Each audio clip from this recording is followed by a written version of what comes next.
Do you ever just want to leave it all behind? You ever feel disillusioned with modern life and how rushy things have become? You ever feel like you're lacking real connections and that the isolation and inherent greed our systems encourage have all made us far worse at being real people? I'm sure most of us have felt one or more of these feelings in the past, I know I did, but what can we do? How can we cope in a world that's burning and being run by vain idiots who have an alarming access to weaponry given their complete lack of empathy and basic reasoning skills? How do we keep ourselves going in a world that's desperately trying to die and take us all with it, but the death won't be a quick bang, it'll be an excruciating drawn out whimper? Something Dark Souls analogy, something fading flame. Well, sadly it's something of a social faux pas to grab the nearest flamethrower and just burn this fucker to the ground. Instead, we need less horrific forms of escapism. That's where games like Stardew Valley come into play, a farming sim that I didn't originally expect to love all that much. I was looking for a void filler following the death of those Facebook farming games. I picked the game up a few years ago looking for a distraction, something to play for like 5 minutes a day or so, and this turned into an obsession that I almost missed work for on numerous occasions. Sadly, I don't think my boss would have accepted, sorry I have to tend to my virtual pumpkin patch, as an excuse. If only I knew all those years ago that the true secret to freedom was developing debilitating mental health problems. Yay! Oh, don't be so shocked. I'm an artist with a video game channel on YouTube who genuinely enjoys The Last Jedi. Did you really think for a second that I wasn't severely mentally ill? Come on. For real though, Stardew Valley was an almost immediately addictive game despite it delving into countless mechanics that I tend to feel frustrated by, but here they just work. Let's talk about it. I welcome you, my friends, enemies and all farming entities, to another review. I'm Ronica, I hope you're well. Today we're bussing over to Pelican Town to have a good look at the delightful pixel art farming sim that is so much deeper and stranger than it has any right to be. We'll look at the gameplay, we'll look at the story, I'll briefly touch on the multiplayer features if I remember, and figure out if it's the good kind of addictive like say exercise, or the bad kind like drinking bleach, though granted at least in that case you won't be addicted for too long. If you end up enjoying this talk, please consider giving let's try that again. Please consider giving the video a like, maybe leave a comment too if you feel so inclined, I always love reading them, and if you fancy, please consider subscribing for new videos. I'm a little infrequent, but I do game reviews, game runs, and first impressions, so if that sounds like your bag, then I hope you'll think of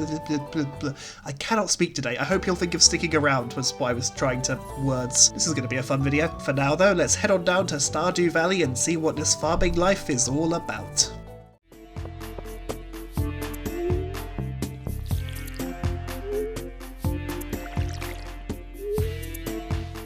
Stardew Valley is a farming life sim developed by Concerned Ape and originally launching in February of 2016. This game has literally existed for a third of my life, that's a weird thought. As a game, it is outwardly quite simple, not just adopting a pixel art aesthetic, but in terms of what it has you do. You get some seeds and you plant your crops. You then water said crops over several in-game days until they're mature, and then you later sell those crops to fund the purchase of new crops. If you just did this, you'd have a perfectly functional and profitable farm, but what do we do between the farming itself? There are many more in-game hours to fill when those chores are done. Well, the game offers some additional activities like going fishing, which is a fun minigame that's low stakes but still rewarding to get right. Sometimes you cut down trees, harvesting wood and seeds from them and clearing out space on your land. Sometimes you forage for goodies in the local woods or on the beach. Maybe you'll visit the library, maybe you'll say hi to the townsfolk or take a job off the local bulletin board like to bring someone a nice rock or plant, all very laid back, all rather chill. A lovely way to spend some time. And then sometimes you'll find yourself half a mile underground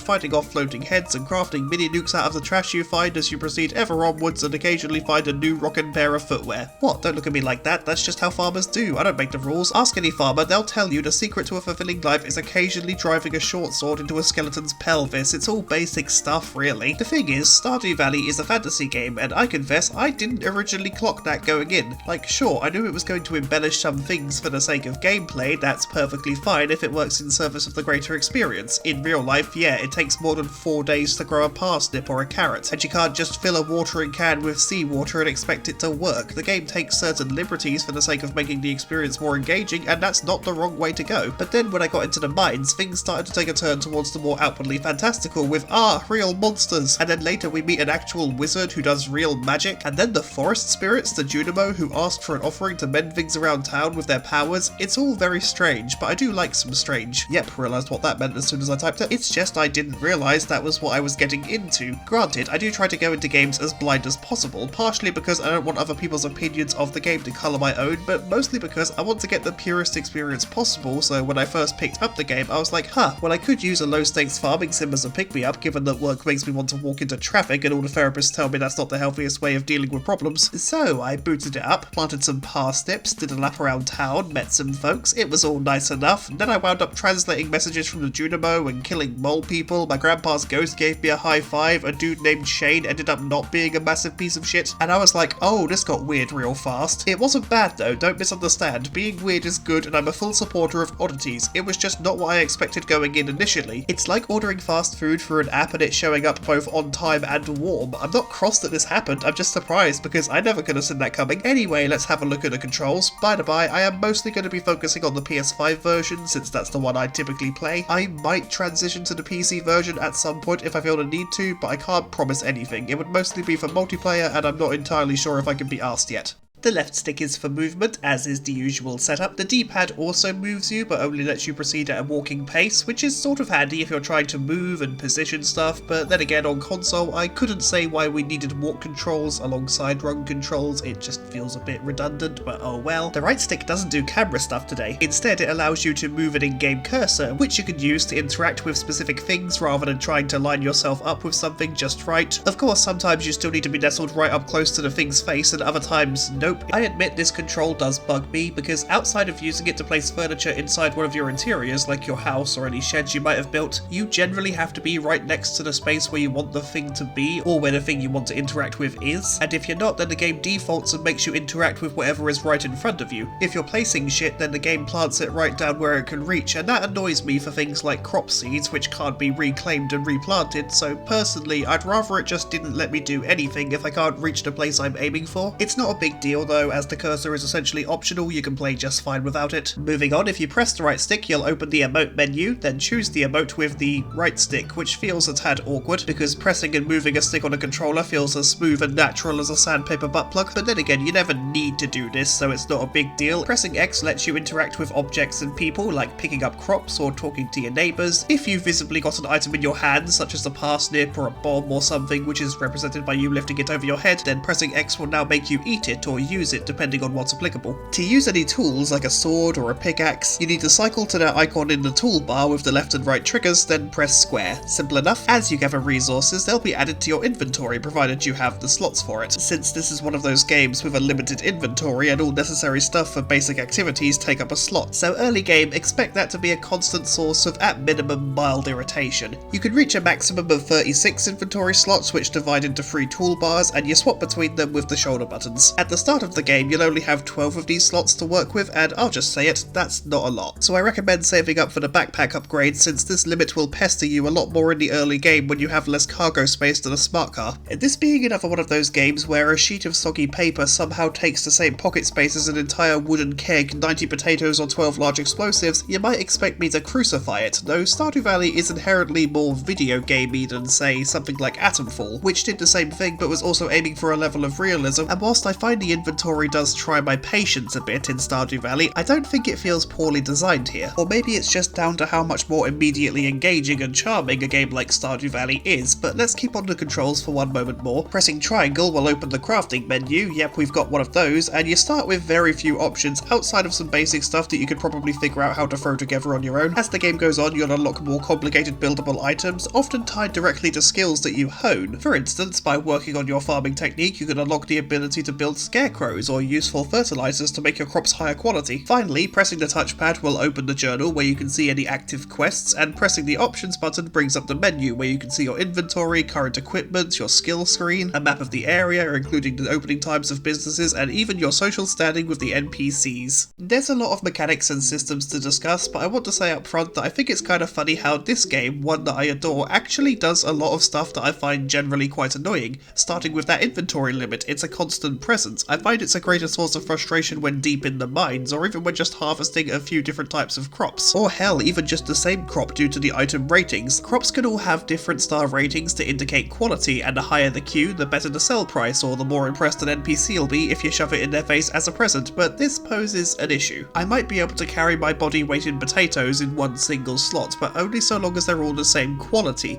Any silver, gold, or iridium star taters are stacked separately, so even just a few different kinds of veg can clog up your spaces relentlessly. It's the kind of thing that makes harvesting on a larger scale potentially obnoxious. Careful planning can alleviate this, but odds are good you'll still be playing the back and forth game a lot. This is why you should focus on upping your inventory limit from the pitiful starting 12 to the very sexy 36, but here's the thing about that. Those 36 slots, that's it. That is the maximum you can get. It can still feel very restrictive, and one of the worst aspects in my mind is how some items just cannot stack. I sort of get it for weapons. I mean, no I don't get it, but oh well. But then some furniture items cannot stack whilst others can, which just, I don't get why. Oh sure, I can stack a town's worth of potatoes in a single slot, or carry 10 human-sized lightning rods all in a single pocket, but I can't do the same with 3 thin standing lamps. It's just odd to me, you know? Luckily, you probably won't do as much with furniture as you will with crops or fishing, so it's not a huge issue, it's just a little bit awkward. The game also features crafting, which I always question the inclusion of because it's so overexposed and rarely feels like it belongs, and Stardew Valley being the weird game that it is, some things just really don't add up. Like, I get why a keg needs wood, metal, and some sticky resin to hold everything together, but why does a fish smoker need 3 different kinds of jelly? Why do large bombs need the essence of slain monsters? Why does a lightning rod, a metal stick, need a bat wing? Something ain't adding up. I call shenanigans. Then throw in the stamina meter, which restricts what you can do every in-game day. Yes, you can recover some by eating food, or later by visiting the spa, though that's so out of the way and tedious to access it ain't worth it, but it still means you need to choose your actions carefully. And then we get into the weeds with just how much RNG can be at play here. For things like what forageables will I find today, or what fish am I reeling in, I can get behind it. I can even forgive the way the actual quality of a crop planted in even fertilized soil is essentially random for most of the game, but then we move on to the luck system.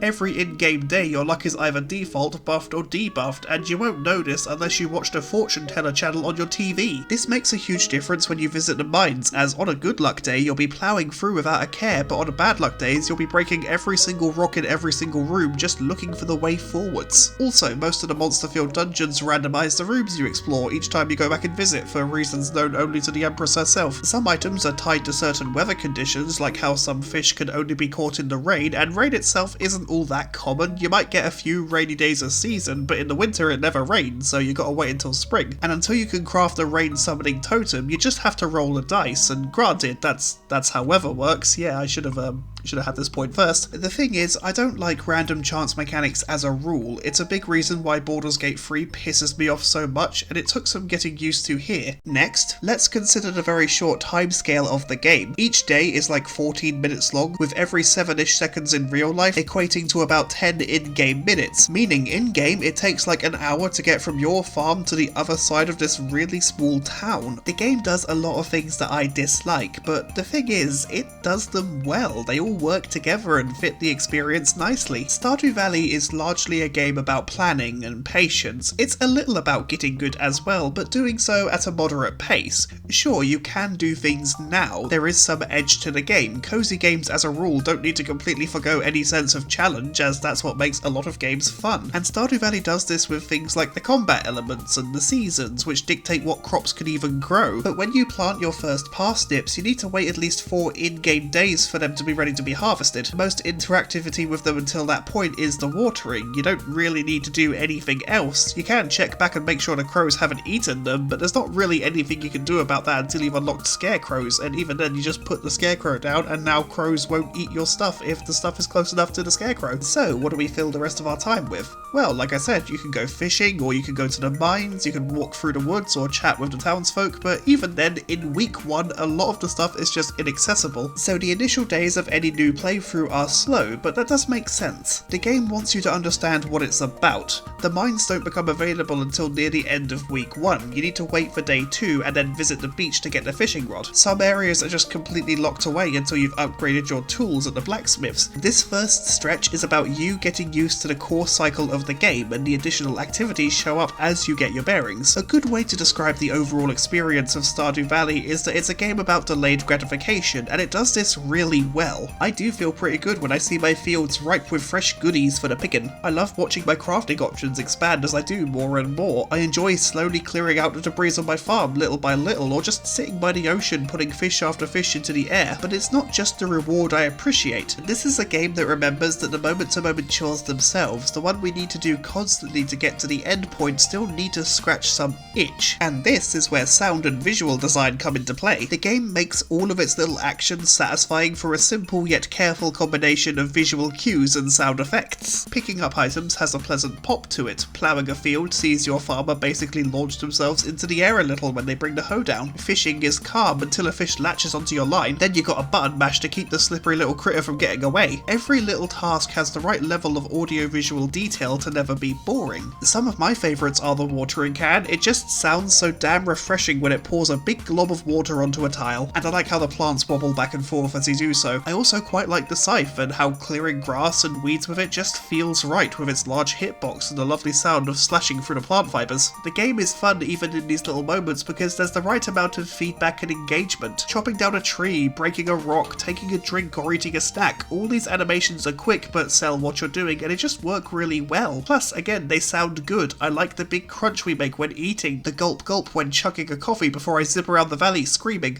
The game looks and sounds great. Its pixel art is really crisp and it gives it that timeless look. An upside to this art style is that it ages much more gracefully than a lot of 3D games do, and more to the point, I find this take, the way this game presents it, to be very distinctive. Let's be real, there are hundreds of pixel art games floating around. Many blur into each other, most look solid enough but don't have much identity of their own. Stardew Valley sprites and general visual vibe feels like it manages to escape this. It looks like Stardew Valley, that's the easiest way to describe it. It favoured a strong art direction over just graphical quality, and that's something I always love to see. Even on my big TV, the game looks really pretty. Then we have the game's music, which is not just really good, it's fucking phenomenal. It's so well composed. Each track has great energy and some are really emotional. I know emotional is kind of a vague term on its own, but when paired with the right scenes, it really does get me choking up. Every season has its own theme and they all work so well. Spring has this optimistic vibe, like it's welcoming you to the world, and it does so really effectively. Summer has a more energetic and lively track, but then we come to fall and it starts to slow down. It starts to feel noticeably cozier. I have to say the ambient tracks that play during fall are definitely my favourite, and winter sounds so calm and magical. It's all just so well done. The game nails its audio-visual bits and bobs. On top of looking lovely and sounding great, the game plays quite well too. The controls are smooth and responsive. There are some issues here and there that are worth bringing up, like the tile-based system that we're apart from. The game doesn't confine the player to the very existent grid upon which all else is built. All placeable objects, plantable crops and such are all bound to said grid, and by default you cannot see exactly where an item you're trying to put down will land unless you use the cursor, which on console feels as smooth and natural as dry humping a casserole dish. And this is particularly annoying with items like seeds, which, as I said before, you can't recover after planting, so being off means you either have to go and get another seed from the store or just accept where it fell because you realised Pierre's closed an hour ago and you could go to Joja Mart, but I feel like that's only slightly less humiliating than walking into a porno store to rent all the cousin on cousin stuff, unless you're from Essex, in which case that's how most families spend their Friday nights. There is an option in the, well, options section that allows you to see where the stuff you're going to place will actually, be placed, and I generally think this should be the default. I'm also very aware that the majority of this footage won't have that active because I kept forgetting to turn it on and I got used to it, so it didn't get turned on. Remember, I be dumb. It's not unworkable by any means, it's just a bit awkward and will take some getting used to, which I realise is one of those supremely useless statements because, yeah, that's how everything works. You gotta get used to everything. The English language has a lot of redundant idioms and phrases. It's like when people say, if you know, you know, and I'm like, yeah, that's how knowing works. Well done, you've described the thing.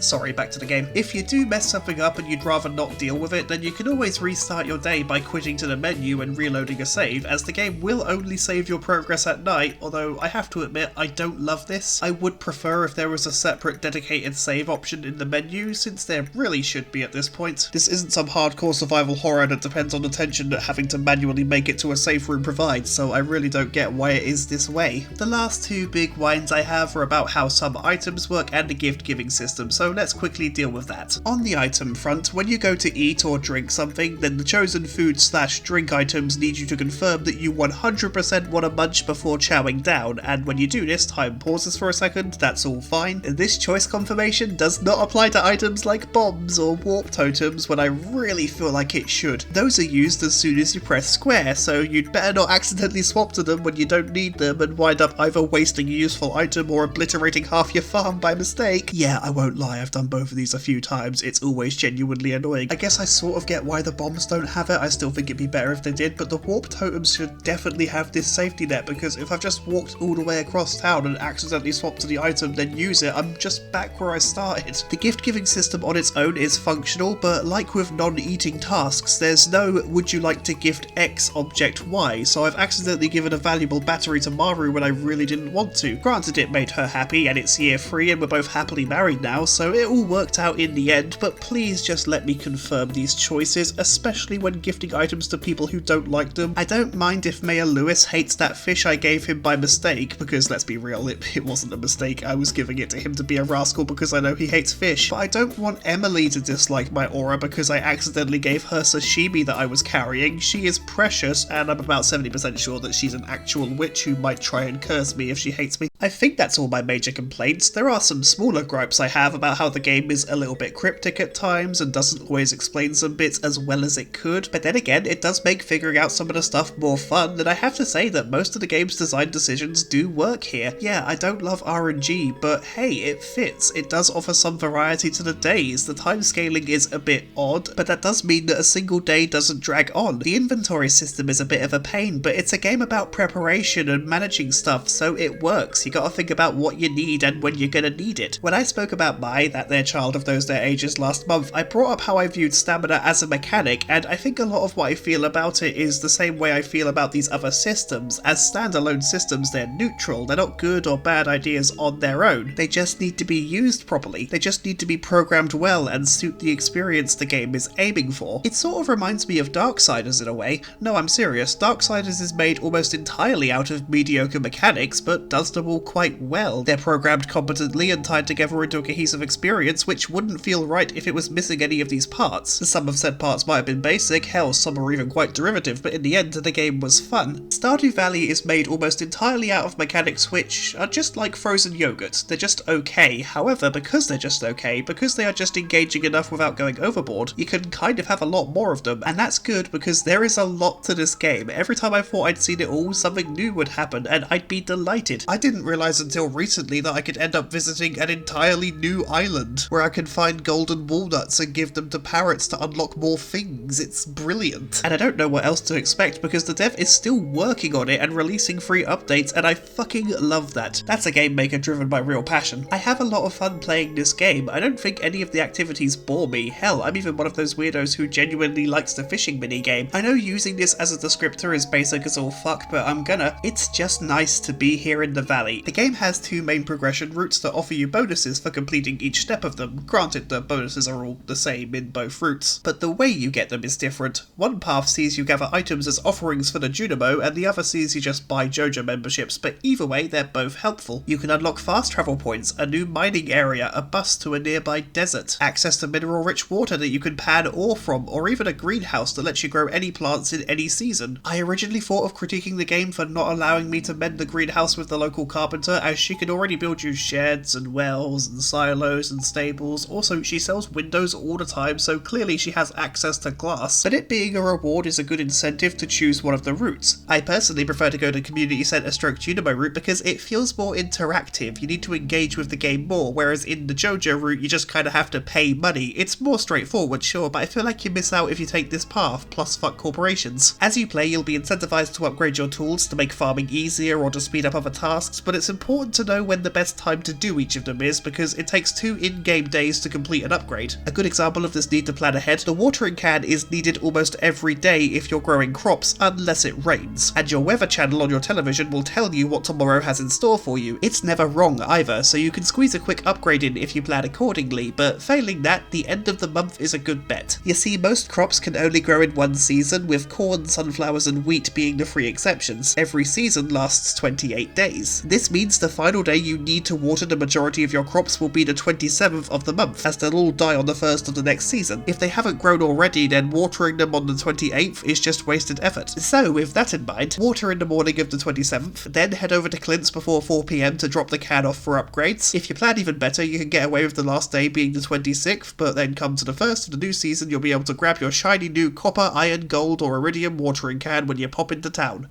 The final best obvious watering can upgrade time is winter, because most crops just can't grow. There are exceptions of course, like the winter seeds and powder melons, but you can't buy either of these. You have to craft a former with one of each seasonable forageables, or you need to find one of these artifact spots, represented by these little wormy worms, and hope to get powder melon seeds when you hoe them. Upgrading your tools both decreases the energy you need to use them and increases their effectiveness. The watering can has more charges and can cover a wider area, the axe chops trees better and can be used against larger, tougher wood, the pickaxe mines better and can be used against larger, tougher stones, and the hoe can till more tiles in a single swing. Plus, if you level them all the way up, they turn purple, which I think looks cool. I'd say winter is generally the best season for tool upgrades, since you'll probably be spending more time in the mines, since outside of getting lucky with the RNG, you won't have much farming to do, and this will help you build up an ore surplus, which is always handy. Money is going to be the only limiting factor, but then again, you can still go fishing if you desperately need a cash boost, or sell off any of the excess gems or metal bits you find in the mines. The game wants you to think about how you're proceeding, what you need to do today to benefit tomorrow, and when you do plan something out perfectly and all the pieces fall into place, it's a great feeling. As you do stuff, you increase relevant skills, like harvesting crops raises your farming level, or fishing increases your,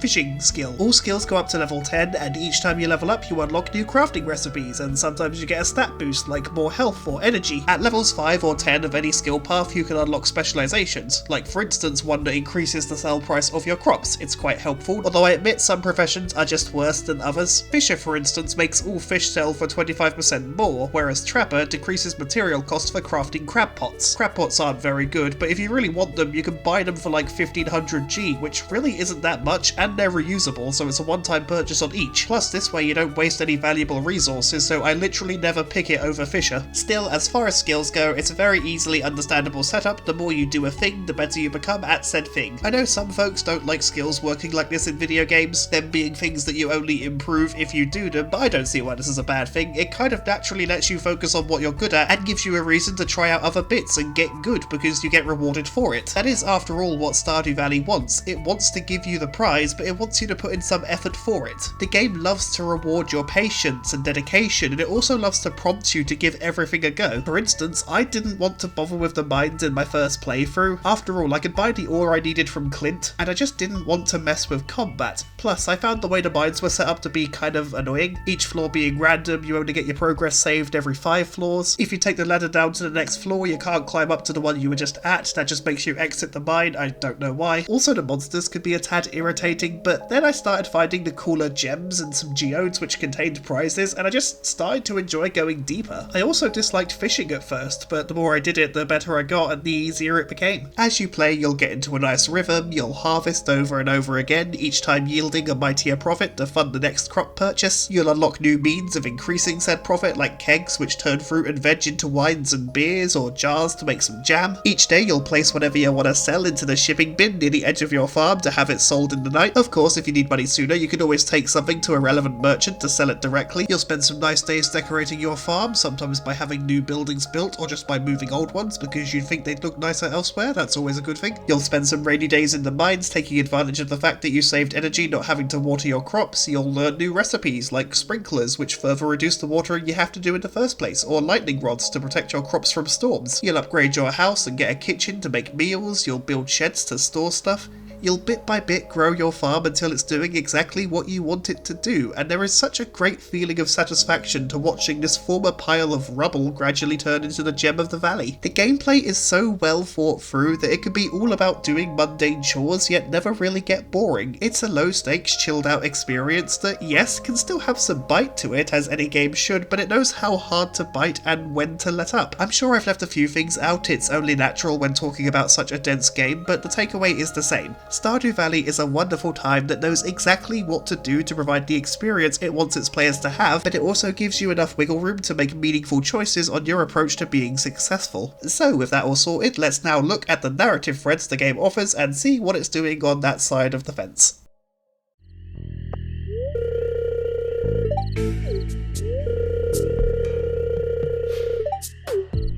The game opens with our grandpa dying. Damn, 2 games this year and they've both seen the death of a grandfather. Is it me? Is it something I'm putting out that makes grandparents drop like flies? But yeah, sadly Pop Pop is dying in bed, or atop a ping pong table. Not an original point, but like, the game has beds in it elsewhere and they all look like beds, but then Pop Pop gets an old game table. Anyway, before he goes, he gifts you a sealed envelope, but tells you not to open it just yet. You'll know when the crushing weight of the modern world is too much, when life is fleeting and you need a change, then the time will be right. It's a lot to put on a kid really, but then again, I guess children deserve to know the world sucks early in life. It's why I volunteer at schools to describe to classes how they'll never own houses and that everyone they love will eventually die. I love doing my part to educate the next generation. Nah, for real though. We then cut to XX years later and we're working at Jojo Corp in the admin department by looks of things when something snaps in our character's mind. We've had enough. We can't do this anymore. We don't want this life of meaningless drudgery, and that's when Grandpa's letter comes into play. We read it and it tells us that he had this exact same struggle. Life had begun to feel empty, meaningless, and he needed to take charge and choose something better, which led him moving to Stardew Valley to pursue a life of purpose and connection. The best part? He left us the deed.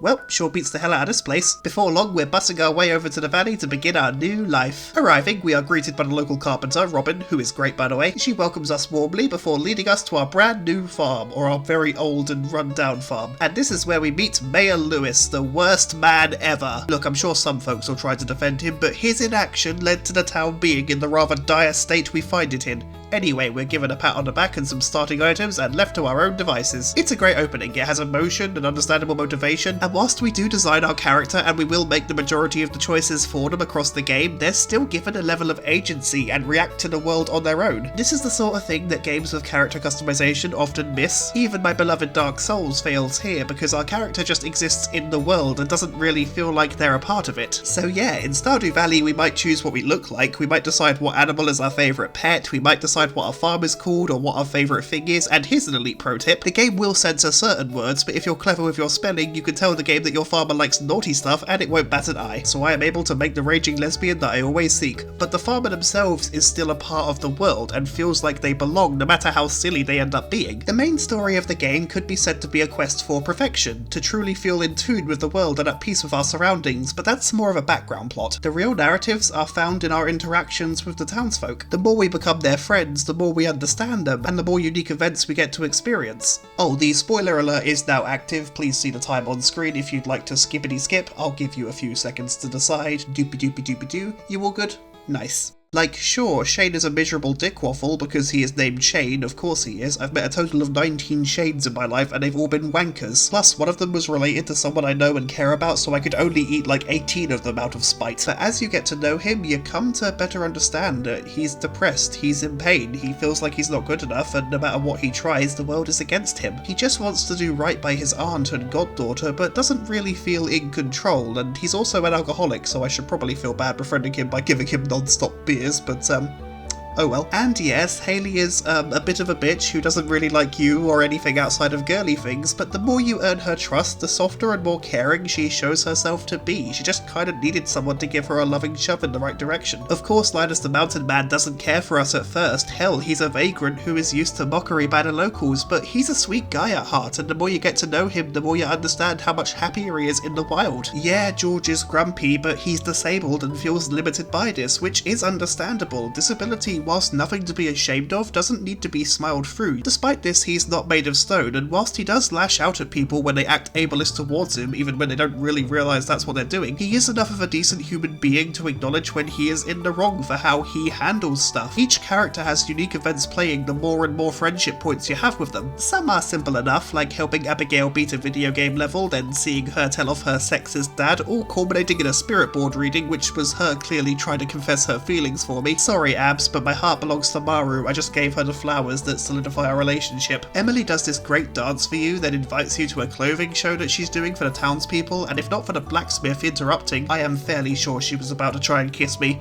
Again, sorry, but taken. Clint's available though. I mean, granted, he's a bit of a hashtag nice guy, so maybe be careful. Then there's Leah, the artist, whose events largely revolve around you convincing her to let the town see what she can do with an art show. She even makes you an art. Again, it's a shame that I'm already dating Maru. No hate to my nerdy scientist girlfriend. She builds sentient robots and is a bit clumsy, but in a lovable way. She also loves stargazing and strawberries. She is the best. Unfortunately, so is like every other girl in town. I know I'm already lucky that all the single and dateable people in the valley are bi, but come on, I want a polyamorous community and I want it yesterday. The point is, the game is more about these individual people's tales than anything overarching. The more you talk to them, the more jobs you do for them, the more special orders you fulfill via the job board, and the more they open up and connect with you, but not just with you, with the rest of the town as well. There is something of a main plot. The community centre versus Jojo Mart thing is a big thread for a while, but once that's sorted out, stuff slows down, and then it's just life in the valley from that point onwards, but that's all you really need, and the game does it really well. I find how it presents these story nuggets all rather engaging, between the differing facial expressions and the body motions, as well as the little character emotes, plus the noises made as the words appear on the screen. The game manages to make these moments very enjoyable. Compare this to last month's mess. Mai had one expression and one idle pose, so did Grandpa, so did the random old man. They were static, wooden, boring. In Stardew Valley though, the different characters have their own different speech patterns and mannerisms that all make them stand out. You can do a lot with these limited tools, and I won't lie, some of the cutscenes actually do hit me in the feels. Look, I'm a lot more emotionally available these days than I was when I first started playing the game. A combination of mental breakdowns, therapy sessions, and friend talks have helped me express my feelings outside of miserable and hungry, but you might think this silly pixel art farming game shouldn't be able to make me choke up, but you'd be wrong. Maru built her big silly robot to make sure that her parents would be okay after she left. She worried about how they'd adjust to the emptiness of the house and just wanted them to be okay. Pam is utterly speechless after you donate a whole house to her. Linus is genuinely thankful when you admit that you're just happy to see him thriving, and he even finds that the townspeople aren't as repulsed by him as they first appeared when Gus the bartender offers him food because he just doesn't want people in town to be hungry even if they can't afford to pay. Yeah, I choked up on all three of those events. Stardew Valley manages to tell small stories of people opening up and sharing themselves with you. It makes us feel like we're earning a place in this community. The town grows and responds to our efforts, and whilst at first no one really knows where we're gonna stand, are we here to stay? Will life be too tough for us? Will we be evil as shit? But later, after we do good turns for the folks in town, they come to love that we're here. We're great for the economy, we're great for the community, they give us gifts. They welcome us as parts of their family, and it's lovely. It's a great way of handling a narrative in this sort of game. I think a few tricks are missed here and there, some characters are a bit plain, like Penny. And don't get me wrong, she is still a fairly well fleshed out character, but she's definitely the most basic girl in town. Or you've got Gunther at the museum who likes the museum and, the museum. Yeah, he's really just here so that we have someone to donate artifacts and minerals to, but the game hits far more than it misses when it comes to its characters. Some of their scenes are genuinely dark, some are utterly delightful. Of course, you probably won't love every single character or plot thread, but hey, that's perfectly fine. After all, don't lie, you don't love or even like every single person you know in real life, do you? You can't fault a game for being realistic where it counts. Ultimately, the story side of the game continues the idea of decide your own level of engagement started by the gameplay side of things, and honestly, for this sort of title, it makes the most sense. You choose how much of a part of the community you'd like to be. You choose who to marry if you'd like to marry anyone at all. You choose who you want to be friends with and how you help them in their scenes. It is well thought through, nicely executed, and just another thing that makes Stardew Valley such a special video game.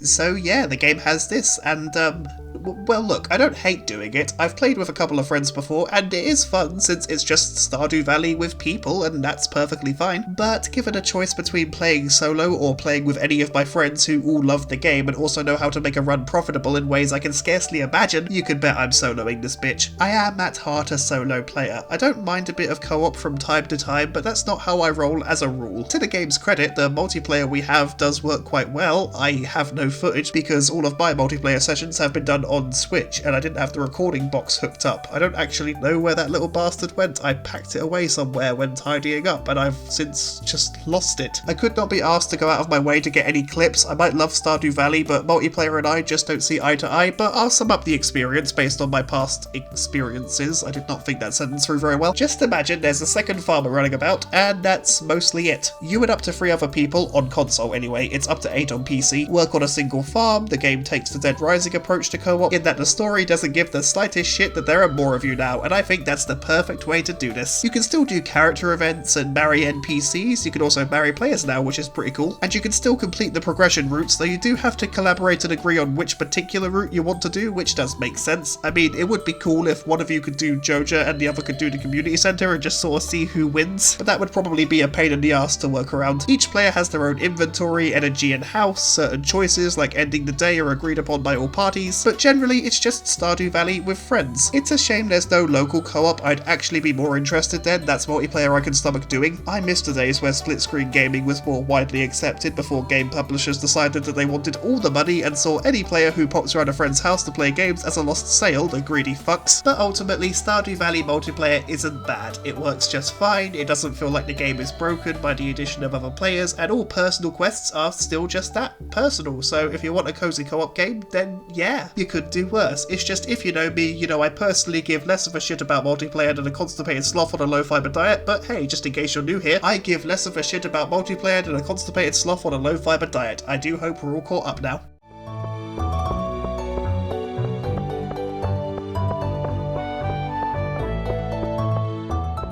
Stardew Valley is a great game through and through. Not flawless, but also not held back by its shortcomings. In some ways, I'd even say they make it more charming, because like I said, there's an overall retro feeling to the game, and sometimes it's fun to work around mechanical restrictions. The story being so hands-off and background is the best way to go for this style of life sim. There is stuff happening, but you choose how invested you want to be. It also doesn't shy away from some touchy subjects.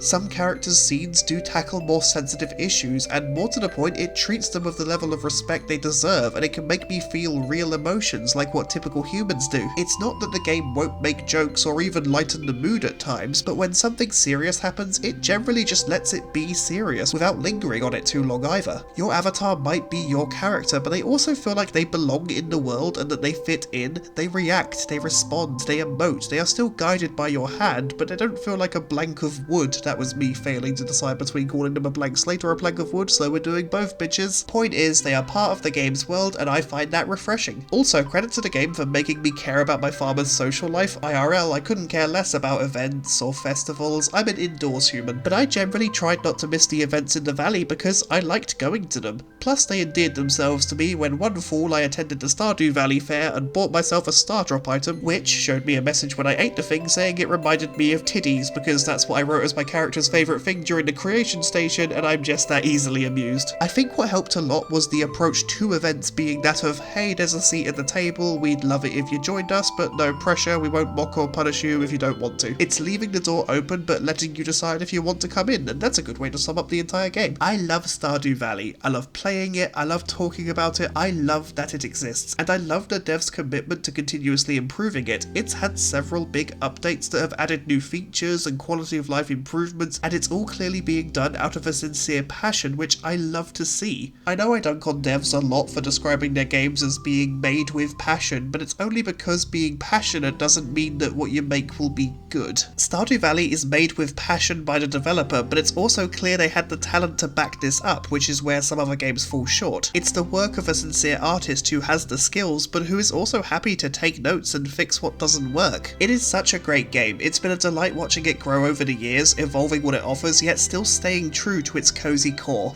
If you've not played it, I'd say give it a go. It's only like 15 quid at most of the time, and that's reasonable. Hell, I would even say generous. It is so much deeper than it first appears. It has so much to offer, and it feels great to exist within. It's a well fleshed out world that makes you feel like you're part of it. It's not held back by certain mechanics which could be a death sentence in other games. It knows what it is and what it wants to be, and that's a charming video game that I don't think I will ever tire of. And that brings us to the end of the review. I hope you enjoyed it. I certainly did. I've wanted to chat about this game for a while now. I know I'm so far behind the times I might as well be in black and white, but alongside trying new games I find that could be fun, a big part of why I make videos is to talk about the games I'm interested in, be it for better or worse, and in this case, it's the former. Thank you for watching, my loves. Next month, Halloween is coming a little early, as we'll be looking at Reanimal, or as I call it jokingly, Little Nightmares 2 too, so keep an eye out for that. I'm hoping to make it a positive write-up, but I did encounter a bug which literally prevented me from progressing at a certain point, so it might not be. I suppose if I end up needing something more positive to talk about, I could do Iron Lung, which I am very obsessed with at the moment, and yes, I hear how absurd it is to say that Iron Lung is the positive thing when that game is bleak as all fuck. We'll see what happens. Until next time, take care, my dears, have a snack, drink a cola, do some witchcraft, I love you all, and we'll see you in the next video.